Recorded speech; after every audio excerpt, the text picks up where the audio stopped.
సింహాచలం గోడ కూలి 8 మంది చనిపోయారు. సరే ముగ్గురు బృందంతో కూడినటువంటి వాళ్ళు చెక్ చేస్తున్నారు. అంతా బానే ఉంది. ఇక్కడ ఇందులో తేలాల్సింది ఏంటంటే కాంట్రాక్టర్‌ని బాధ్యుల్ని చేస్తాం. లేకపోతే ఇంజినీరింగ్ అధికారిని బాధ్యుల్ని చేస్తాం. వాళ్ళేనా బాధ్యులు?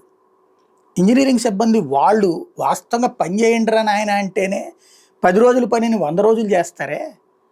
అట్లాంటోళ్ళు కాంట్రాక్టర్ మీద ఒత్తిడి తెచ్చి నాకు అర్జెంట్ గోడ కట్టేయని చెప్తారా? వాళ్ళ వెనకాల ఎవరో ఉన్నారు. ఎవరుంటారు? ఈ ఇంజినీర్ చెప్పడం, ఆ ఈఓ చెప్పడం, ఆ కాంట్రాక్టర్ చెప్పడం. ఎవరుంటారు?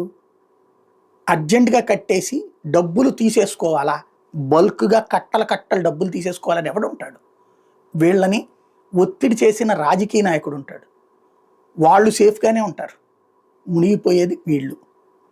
ఎట్ ద సేమ్ టైం వీళ్ళకి కూడా సస్పెన్షన్ వేటు లాంటివి. ఎందుకంటే ఇప్పుడు తిరుపతి దాంట్లో ఏమైంది? సస్పెన్షన్ వేటు అంతే. కాబట్టి వీళ్ళకి కాకపోతే డిపార్ట్మెంట్ల పరంగా ఇబ్బంది.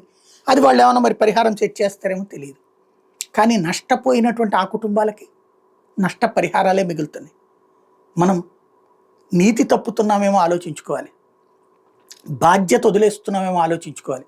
అసలు బాధ్యులు ధైర్యంగా తిరగలుగుతున్నారంటే ఎందుకో చెక్ చేసుకోవాల్సిన అవసరం ఉంది.